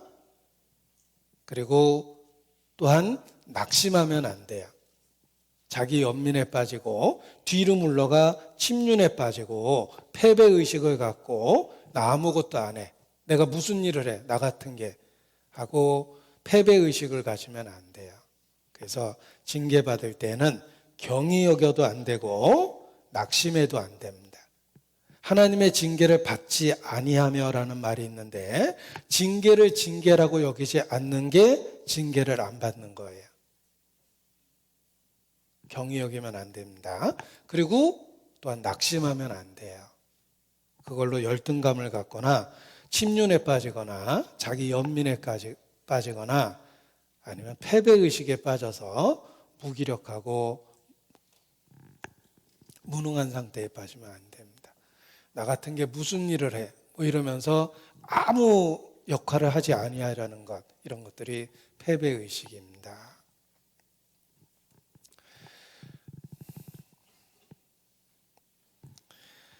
제가 처음 사회 나왔을 때 처음 겪어본 일들을 많이 겪었습니다. 학교라는 보호된 곳에 있다가 치열한 삶의 현장에 나오니까 겪어보지 못했던 일을 겪으면서 내가 그렇게 순수하지는 않다라는 걸 알았어요. 이 사회는 나의 순수함을 지키기 어려운 환경과 상황을 자꾸 만들어줬어요. 내가 하는 이 일들이. 그러면서 난 아무것도 못해 이렇게 생각하다 보니까 1년, 2년, 3년 그냥 열등감 갖고 교회 모임에 와서 참여하는 것만으로 그냥 만족하고 아무 일도 안 했습니다. 근데 그것이 얼마나 잘못된 건지라는 걸 알았어요. 왜냐하면 자기 연민에 빠지고 패배의식에 젖어서 침륜에 빠진 거예요. 그리고 삶을 철저하게 낭비해버린 겁니다. 내가 주께서 주신 거 한 달란트 땅속에 묻어두었나이다. 한 문화를 수건에 감춰두었나이다. 하나님의 은혜를 다 덮어놓고 지낸 거예요. 세월만 보낸 겁니다. 잘못됐다는 걸 알았어요. 어떤 경우가 되든 자기 위치를 지키고 할 일을 해야 됩니다. 그것이 하나님 앞에 심지어 징계받을 때에도 그거를 경히 여기거나 낙심하면 안 되고 자기 위치를 지키고 자기 역할을 해야 됩니다. 그것이 하나님 앞에 징계받는 가운데서도 내가 해야 될 합당한 모습입니다. 그래서 성경에도 12장 7절에 보면 너희가 참음은 이렇게 되어 있죠. 너희가 참음은 징계를 받기 위함이라. 징계를 받아도 참는다는 말은 그것을 받아내고 인정하고 그 위치를 지킨다는 뜻입니다. 그것이 징계 받을 때 하나님 앞에 내가 해야 될 그런 올바른 모습입니다. 하나님은 우리의 유익을 위하여 주시는 것이기 때문에 나에게 단순히 화를 내시는 게 아니라는 거예요. 우리의 유익을 위해서 연단하고 교정해 주려고 하시는 거기 때문에 나는 그 모든 것을 받아내고 내 위치를 지켜야 됩니다. 그것이 징계를 받을 때 참는다라는 단어로 표현해 주신 것입니다. 기도하시겠습니다. 아버지 하나님, 태생적으로 하나님과 원수되었던 우리를 그리스도 예수 안에서 하나님의 자녀 삼아 주시고 우리에게 놀라운 주의 유업을 받을 수 있도록 모든 것을 허락해 주신 것 주님께 감사를 드립니다. 우리의 몸이 의의 형상을 입는 그날까지 우리를 영육간에 지켜주시고 하나님의 자녀답게 살 수 있도록 도와주시기를 더욱 간절히 주님께 기도합니다. 죄와 싸우되 피 흘리기까지 싸우지 않는 우리의 삶의 모습을 주님 앞에 고백하고 돌이키기를 진심으로 바라고 원합니다. 주께서 교정하시는 그 손길을 사랑으로 받아들이고 더욱 주님을 찬양하며 주께 굳게 붙어 있을 수 있도록 우리 모두를 붙잡아 주시기를 주님께 기도합니다. 어떤 순간에도 죄와 타협하지 않고 정직하게 고백하며 주의 은혜를 더하며 살 수 있도록 우리 모두를 붙잡아 주시기를 주님께 기도합니다. 주께 의지합니다. 또 내일부터 은장에 집회도 있고 또 고3 형제자매를 위한 집회도 있습니다. 주관해 주시고 주의 역사를 우리를 통해 나타내 주시옵소서. 주님께 의지합니다. 고마우신 우리 구주 예수님 이름으로 기도합니다. 아멘. 찬송 208장, 찬송가 208장 1절하고 5절만 하겠습니다. 208장 1절과 5절만 하겠습니다.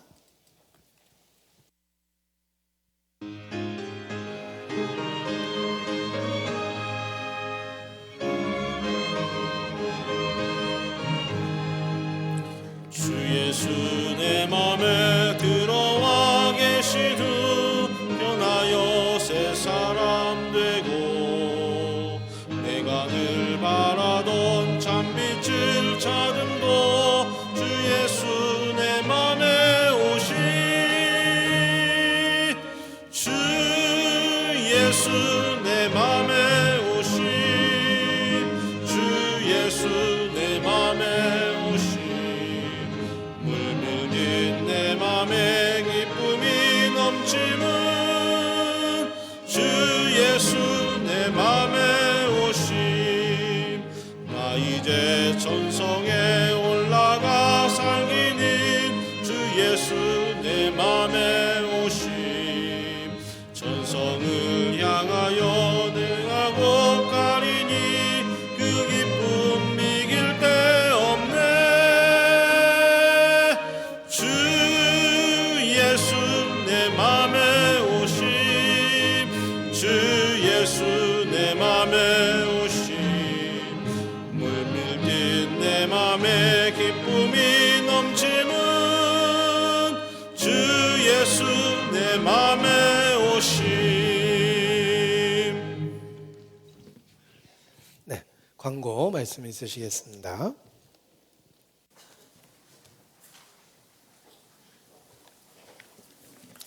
네, 잠시 광고 말씀드리겠습니다. 교회 소식지 함께 살펴주시기 바랍니다. 지난 주말부터 오늘까지 중고등부 주말 전도집회가 진행되었습니다. 우리 학생들 신앙 안에서 귀한 신앙을 다지는 시간이 됐고 또 전도에 좋은 기회가 되었습니다. 이제 내일부터는 목사님 기도 가운데 언급해 주신 것처럼 은장의 집회가 계획되어 있습니다. 우리 은장의 어르신들 많이들 참여해서 말씀 잘 들을 수 있도록 저희들 같은 마음 기도해 주시고 또 저희 가족 중에 우리 은장에 해당되시는 우리 어르신들 전도의 기회로 또 활용해 주시고 적극적으로 저희들 또 참여함으로 기도로 힘을 보태 주시길 부탁드리겠습니다. 또 저녁 7시부터는 고3 집회 또한 진행이 됩니다. 우리 한 해 동안 수고하는 학업에 충실하기 위해서 수고해서 다소 말씀 듣는데 어려움이 있었던 것을 감안해서 항상 수능이 끝나면 바로 이 고3 집회가 진행이 됩니다. 우리 고3 학생들 신앙을 다지는 기회가 되고 예전에도 보면은 이때 또 전도에 좋은 기회가 돼서 고3 친구들 많이 데려와서 전도하는 기회도 갖습니다. 모든 성도님들 같은 마음으로 기도로 응원해 주시길 부탁드리겠습니다. 아울러 말씀을 맡으신 이재영 전사님, 황대현 전사님에서도 같은 마음으로 기도에 동참해 주시기 부탁드립니다. 담임 목사님은 이번 주간 가까운 진안 지역 전도 집회를 또 진행하십니다. 진안 지역에 또 연고 있으신 우리 성도님들 전도의 기회로 활용해 주시기 부탁드리겠습니다. 교회 소식지 보면은 동계 수련회 계획이 나와 있습니다. 일정 살피셔서 우리 동계 수련회는 우리 모든 성도님들이 꼭 참여해서 한 해를 마무리하고 또 한 해를 다지는 귀한 시간입니다. 꼭 기억하셔서 일정 조정해 주시기 부탁드리겠습니다. 오늘은 식사 이후에 각 휘별 교제가 있습니다. 휘별 장소 찾으셔서 유익한 교제 나누시고 교가해 주시기 부탁드립니다. 봉사 형제님들은 저녁 시간 또 교구 형제 모임이 있기 때문에 못다한 교제 더 나누시고 한 해를 잘 마무리하는 시간 갖기를 부탁드립니다. 호남권 농선부 교사 수련회가 우리 전주교회에서 이번 토요일에 있습니다. 이 또한도 저희 성도님들 기억하셔서 같이 응원해 주시길 부탁드립니다. 이제 다음 주에는 월동 김장이 있는데요. 우리 이를 위해서도 미리미리 마음의 대비를 하셔서 일정표 보셔서 우리 자매님들뿐만 아니라 우리 형제님들도 일정 좀 미리 챙겨주시길 부탁드리겠습니다. 성도동정 보시면 출산, 부고, 이사 소식이 있습니다. 특별히 우리 김동철 선사님 5째 등려를 하나님이 허락해 주셨습니다. 국가적인 경사로 생각이 듭니다. 애국자이신 우리 전도사님 위해서 우리 자녀가 잘 자랄 수 있도록 우리 성도님들 또 같은 마음을 기도해 주시 부탁드립니다. 네, 이상 광고 마치겠습니다.